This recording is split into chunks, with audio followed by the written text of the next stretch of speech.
Olá, estamos aqui mais uma vez estudando a Palavra de Deus, a Bíblia. E hoje iniciaremos mais um livro, o livro de 1 Samuel.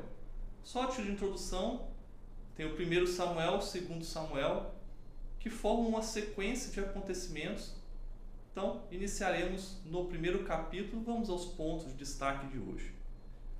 O livro vai começar com a história de Eucana, que tinha duas mulheres, Ana, que não tinha filhos, e Penina, que tinha filhos.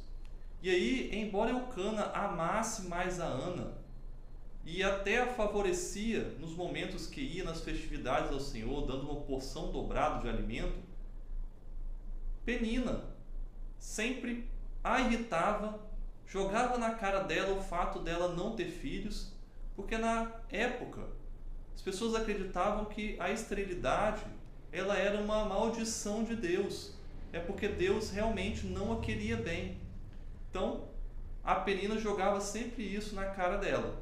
E ia irritando, de forma que nessas festividades ao Senhor, é como se ela não fosse aceita diante de Deus.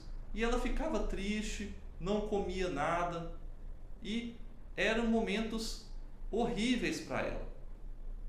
Embora o seu marido tentava consolá-la. No verso 8 vemos que ele dizia: eu não importo para você, eu não sou melhor do que 10 filhos para você.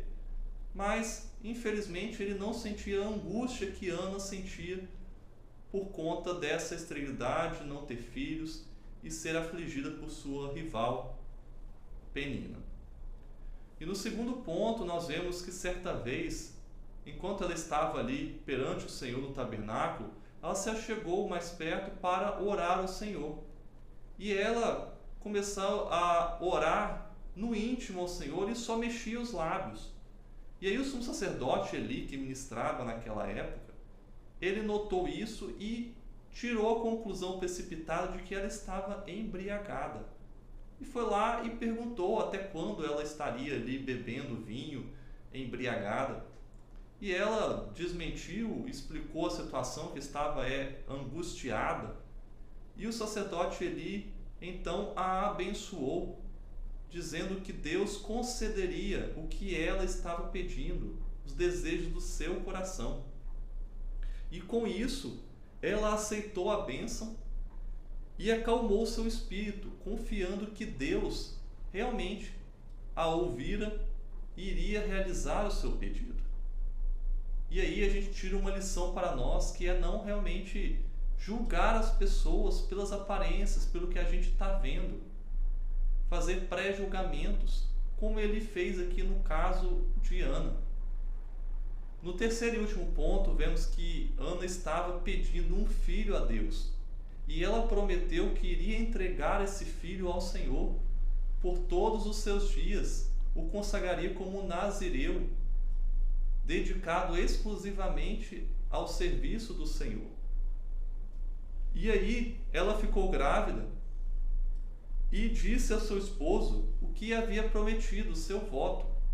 E embora a lei de Moisés desse poder ao marido de vetar um voto que a esposa porventura houvesse feito, ele concordou e disse que era para ela realmente fazer o que o seu coração ordenava, que ela havia prometido a Deus.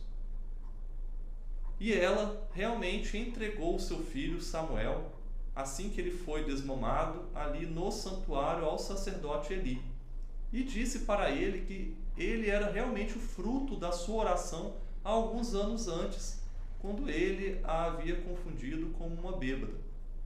Então, ela realmente cumpriu a sua promessa, cumpriu o seu voto, e mostra um amor desprendido, que não busca as coisas somente para si, mas ela queria mostrar, defender a honra de Deus, de que Deus não estava a amaldiçoando, e que a sua rival, o que ela dizia, não era verdade.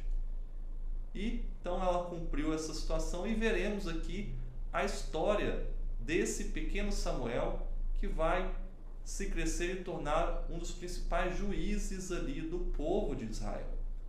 Vamos continuar estudando essa jornada, está apenas começando. Vamos juntos com a graça de Deus.